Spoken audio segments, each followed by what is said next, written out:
Hi Sam and Mahendra ji. Good to have As we go through, but let's get going so we can keep things on track. Can everybody hear me okay? I think you Yes. you can. Perfect. Yes. Perfect. All right. Well, brilliant. Thanks so much everyone for being here, particularly our colleagues and friends in Nepal, because it's I know after work over there.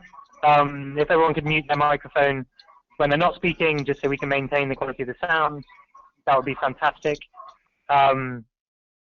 We welcome you to this quarterly impacts call. We've been doing these for a little while now. This is the fifth one, but we've begun to change the format now as of this call, because we've been learning and looking at the feedback we've been getting, and we wanted to make this more of a short but deep dive into a specific issue in one of the places that we're working with some great people who are developing the kind of ideas that we are involved with and supportive of in those places. So this call, of course, is around post-earthquake response in Nepal and the accountability issues related to that.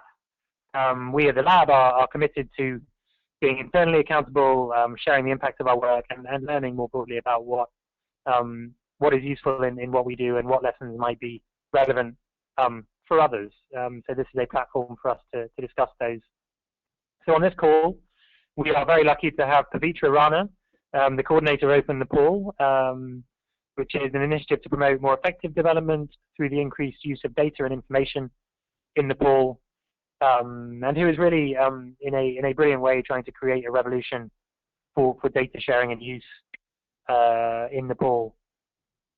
She's been working with them since about 2013. Open Nepal is a consortium, so she brings together the partner organizations, strengthens engagement, oversees outreach and communication, and does various bits of research to support the open government agenda in Nepal. Then we'll hear from Pavitra, and then a little bit from our team in Nepal about what we've been up to, including with our incredible partners, Local Interventions Group led by Pranav, and then we'll have a little time for Q&A and a bit of discussion. And so let me hand it over to Pavitra, who has a few slides, so keep your eyes on the screen. Pavitra. Thanks, Blair, for the wonderful introduction. And sincere thanks to the folks in the Accountability Lab for inviting me to speak on the information gaps in the context of post-earthquake process in Nepal. And greetings to all those who have tuned into this call today. I'm basically going to talk about the persistent gaps in various kinds of information in the wake of the disaster and the kind of impact it has had in the path of recovery in Nepal. So after long weeks of rescue operations, Nepal has now stepped into the phase of recovery to bring to normal the lives of people in Nepal. So the recovery efforts could mean anything from building shelters for the affected families to reconstructing schools to enable uninterrupted education, or rebuilding road networks that are essential in running the economy. And the success of these recovery efforts to bounce back the country and the people to normalcy and thereafter towards the socio-economic prosperity hugely depends upon how well the reconstruction and rehabilitation projects and programs are going to be implemented. And the proper execution of these projects and programs rely on the decisions that are informed through data and information. So imagine if you're a nonprofit trying to support the construction of temporary shelters in a district, or trying to deliver good quality seeds to help the families improve their crops and secure food in winter. You would need numbers, statistical figures on number of households, number of members in those households, etc. And you'd also want the information on the number of shelters that are already being built by other organizations, or if any seeds have been provided in the same area that you plan to work on, because you wouldn't want to expend your resources into duplicating your efforts. So in that sense, data is important for decision making. And not only nonprofits, I think information is needed by a huge spectrum of stakeholders, as you can see in the screen, ranging from should we go to the next slide? Ranging from government officials trying to understand immediate needs, humanitarian actors planning an effective response, donors trying to assess the long-term need, citizens trying to understand what support is available to them, and media acting as an intermediary between these groups. So what kind of information do these stakeholders really need? Information about all topics, ranging from demographic information about the affected population, about their needs, about the financial resources available to meet those needs, about organizations that exist and the types of services or support they would be able to provide, and information on which organization is doing what and where, basically to map out relief and recovery actors, laying out their strengths and expertise so that the right organizations or individuals can be reached out for help, or collaborations for recovery efforts can be fostered between them. But these data that are essential in underpinning important decisions are lacking in Nepal. Some data don't exist at all. Some are produced but are stored away in hard copy files and not released publicly, because of which nobody could use those data in the time of need, not even the government departments who are the greatest data producers themselves. And those data that are published online remain in PDF documents, which lock up data and information in a format that does not enable its use and reuse. So information needs to be open in open format. But I think no matter how much we argue on having improved availability of data, at the time of disaster, some information are pretty ad hoc, in a sense that they're created at the time of disaster and needs a quick collection and effective dissemination. Right after the disaster, when I was talking to the people who were planning to go to the affected districts with relief materials and trying to learn about their experience, I found out that they had problems because they did not have accurate, timely, and complete information. They did not have information on what the people needed, how many households and how many people have been affected, which organizations are going to which place and with what support, and what has already been provided to the affected, etc.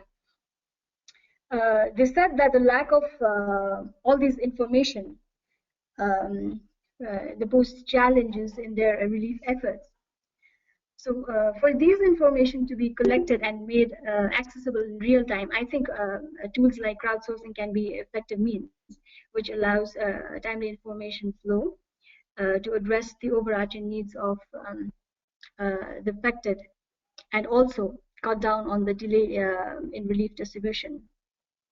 These, since we're talking about the ad hoc data and information, these ad hoc information does not exist before the disaster and are not available beforehand. However, information such as the number of households in each of the wards, villages, and districts, and the members of each household, which gives you the picture of the lowest level of administration. If they can be gathered on a yearly basis and published online, it would make timely information readily available and accessible to really strengthen disaster preparedness, as well as efficiently plan the immediate relief operations. Saying this, I remember a proverb from my school: "Stitch in time saves 9." So it's really good to be prepared in advance to avoid the perils. And we are talking when we're talking about the data needs, we also need to bear in mind that it's not only the relief providers, such as the government, humanitarian agencies, or volunteer organizations that need information. Information is also required by the people in the receiving end, citizens who want to know about what services, what support are being provided to them, who is providing what, and what is the process of getting those services. I remember a case of Gorkha district discussed in one of the post-earthquake discussion platform. In Gorkha, where a villager who had lost everything in the earthquake refused to accept relief funds from the government that was provided to cremate her loved ones. Reason being the information she received about the fund was inadequate. The villager had not been informed that the money was a handout rather than a loan. So she refused, thinking that she was in no position to pay back the loan. And there's also another case that echoes a stark gap in information. Within few days of the earthquake, the government announced 25,000 Nepali rupees as maintenance payout for all the partially damaged houses, and 200,000 rupees plus a concessional loan of up to 2,500,000 for those whose houses have been completely damaged.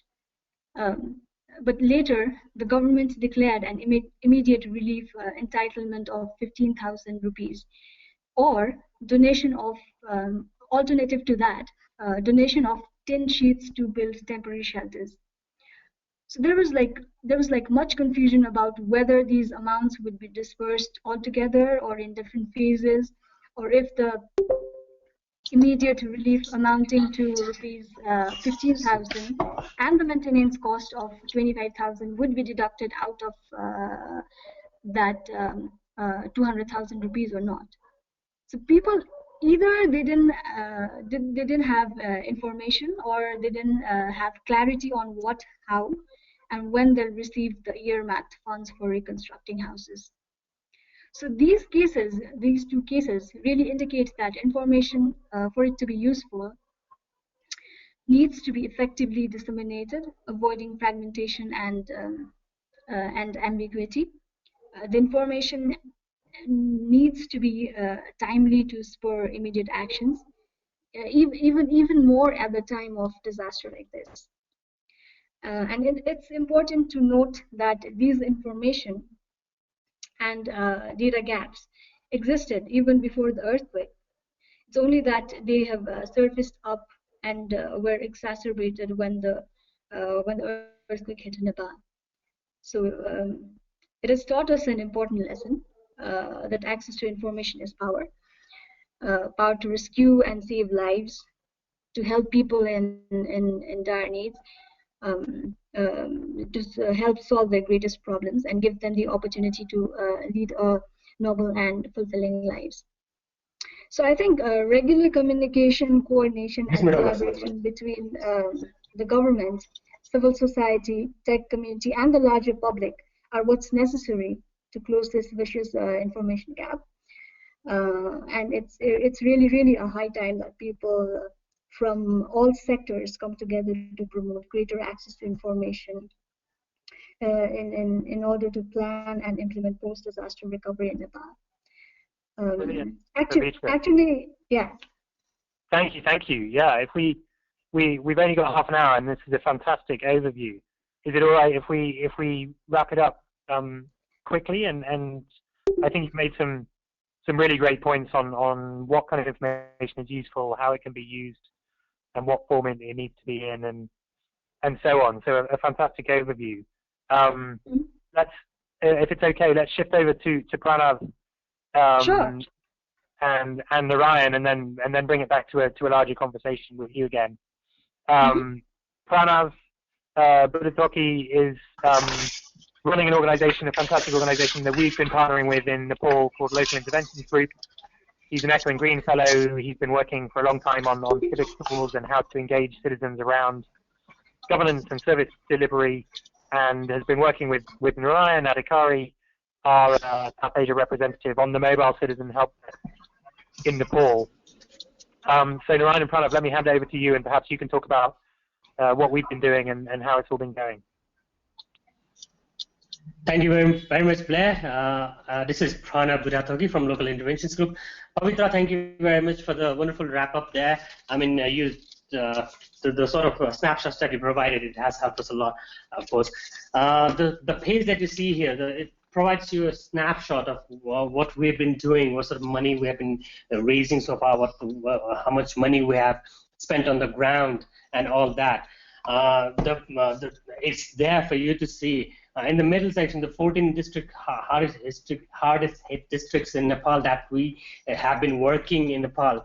The beauty behind that is all of these 14 districts, when we went in there, we sat down with the government agencies, the CDOs and the DRC committees, DRC committees being the disaster relief committees set up by the government in each of the 75 districts in Nepal. So we sat down with them and we asked them, okay, tell us where we should be going. What that did, our initial sit down with the government agencies and the CDOs, what that did in the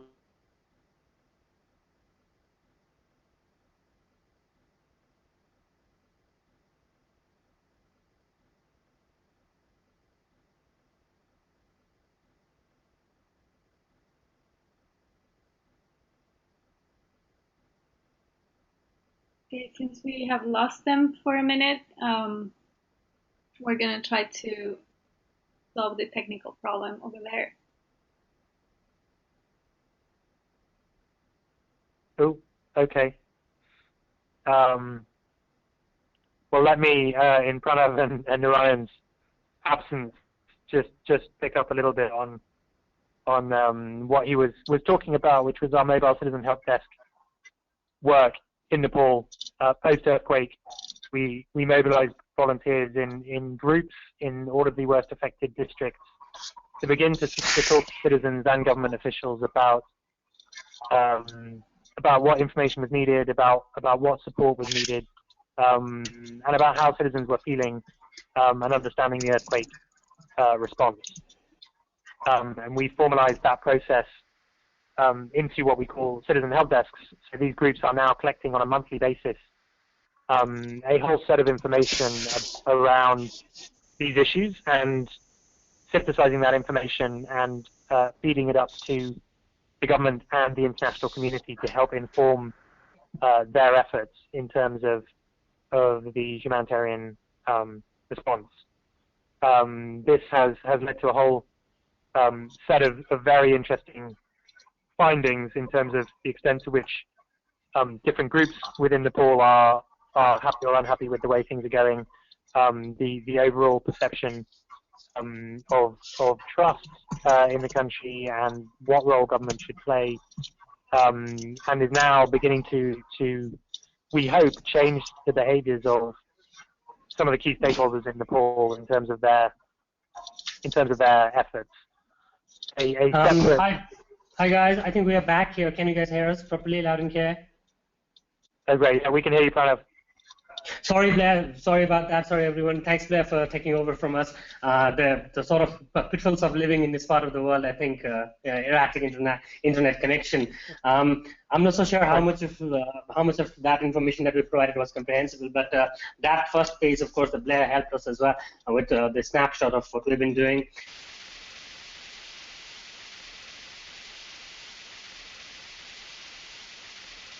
Oh, did we lose Pranav again? It seems we did. Okay. It was working so. Did we lose our Nepal team again? I think we lost our team again. We're going to try to reconnect them. Okay. No worries. Let me just give a really quick overview of this. So we are reaching the point now where we're collecting a lot of great information from the citizen help desk. The question is how to make sure that information is synthesized and used by by the government and by donor organizations to close feedback loops on some of the issues that we're identifying. The other part of what we're doing in the district is the Open Mic project, which is tracking rumors, so false rumors, negative feedback loops around the response that range from rumors around everything from when another earthquake might happen to what kind of entitlements people might be getting, and then putting out verified information to close that information gap and reduce those rumors. And has led to all sorts of very interesting efforts, I think, to again close the feedback loop. Recently, for example, there was an example of people being given different color ration cards in the district, and a rumor that different colored cards meant that perhaps you couldn't access different types of entitlements, which was not the case. It was just a question of using the colored cards that happened to be available. So we got that information back to people through the reports that we're producing and through local radio stations, and quashed that rumor before it caused any more damage or misunderstanding. Let me touch briefly on something else that's happened in Nepal recently, which was the Google Disaster Corps mobilized to help us. This was the first deployment of the Disaster Corps from Google, the idea being that they would help to think through and deploy technology that could help strengthen data collection and analysis in a post-disaster context. And they helped us a great deal build out our SMS systems, Kobo Toolbox, which is the tool that we're using to collect data, GIS mapping around this work, and so on. So I think a really interesting deployment of technology skills and hardware in a way that might be relevant for other contexts, and we're happy to talk about the details of that as well. We're now beginning to also look at following the money, and by that I mean tracking how finances are flowing from the center, the money that has been pledged to the earthquake response, over $4 billion in total, to the district. So how that money is flowing. We've already discovered that up to 55% of the budget allocated is unspent, and are following up on that in terms of investigating and fact-finding with our volunteers at the village level to capture where these resource flows are happening or not happening. We've got about 5 minutes left. We wanted to keep this short and very sweet, so let's open it up for discussion now. I think there might be some questions through the GoToMeeting or through Twitter. So Anne-Sophie or Daniela, are there any questions coming in, or anyone online? Can we clarify on anything we've been up to? Yeah, we're good. All right, we're trying to see if we can still connect with the team in Nepal. In the meantime, it seems they have logged in again from another section, another computer, and I hope they can join us now for the discussion part as well. We are checking the questions. We have one question that is related to the information. So what are the lessons that other countries can draw from the Nepal experience in preparing for an emergency? What are kind of like the lessons that through the lab's work and the experience that people in Nepal had, we can generate and be prepared for another type of emergency like that? And I think our team is back, actually. Great question. Are the Nepal team back, or is Papitra there? Yes, I think we are back now, Blair. If you can hear us loud and clear. Brilliant. So did you guys hear the question? It was what lessons can be learned from these processes in Nepal for other post-disaster contexts? Absolutely. The concept that communication is aid. I think the response that we have played a crucial part of as well. It has validated that concept beyond what was already established in Haiti and Philippines, for example. I mean, our initial works with the survey component and then the open mic project. That probably we lost you there. Probably you explained that in detail, Blair. Thanks for that. It has validated in so many times. I mean, when we hit the communities, when we interact with the communities, the only thing that's missing is the information. I mean, of course, the aid hasn't really come in abundance because the government set up authority, National Reconstruction Authority, hasn't really started allocating the aid properly, except the initial amount of immediate relief that the government allocated. So people are still struggling. My point is, people are still struggling with the information at the grassroots level, at the last mile. Of course, you go to the cities. I mean, when you go to districts, the hardest hit districts, you go to the nearest road point, you talk to communities and all that, and the concentration of information is there. People, they know where to go looking for information. Because they have access to road network, they can just walk up to the VDC office or the district government office and ask for that information, to the point of demand that information as well. But just go further up the hill, walk a couple of hours away, and the situation changes drastically. The lack of information, it's really, really tragic, to put it mildly. So I think that's one of the correlations that we have learned. Communication is real. Communication need is real in disaster situations. And countries like Nepal, where half of the country lives without proper access to road network. Just to add on that, it's mostly related to communication, but at the same time, the coordination is very much needed.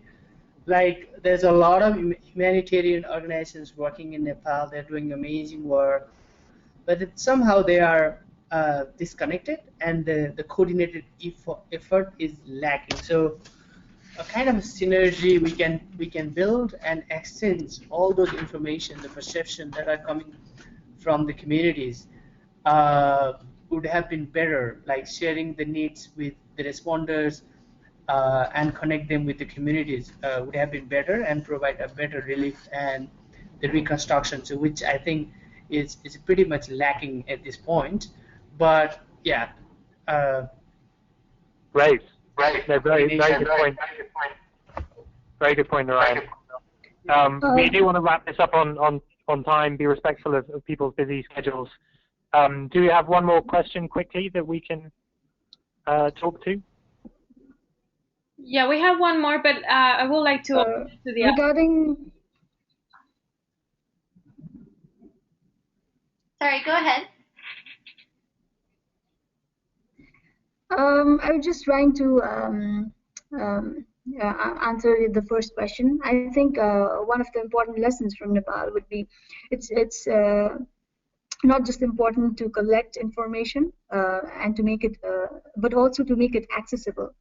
And technology plays an important role in that because it helps information to travel faster and reach the wider range of people.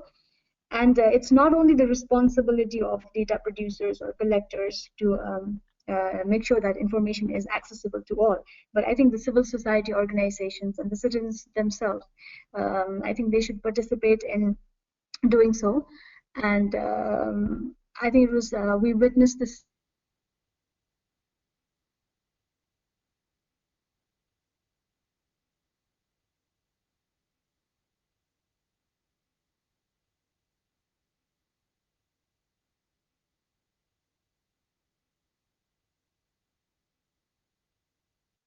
Excellent points, Pavitra. Absolutely. We're coming to the end of our time, everyone. If there are any more questions, let's continue the conversation online, on Twitter, in person in DC or Nepal. Please email us or be in touch. We do want to keep these calls as short as we can, but so much to talk about. I think some fascinating points around sort of information and how it's been used and the importance of coordination and really making sure that citizen voices are heard in all of this, because in the end that's what it's all about. So thank you everyone for being here, particularly everyone in Nepal, and we will do this again next quarter, so we'll be in touch around that, and really appreciate everybody taking some time out to listen to all of this. And any feedback, very, very welcome on everything we're doing and on these calls too. So thank you, everyone, and we'll talk again very soon. Thank you, Blair. Thank you, Blair. Thanks, guys. Thanks. Guys.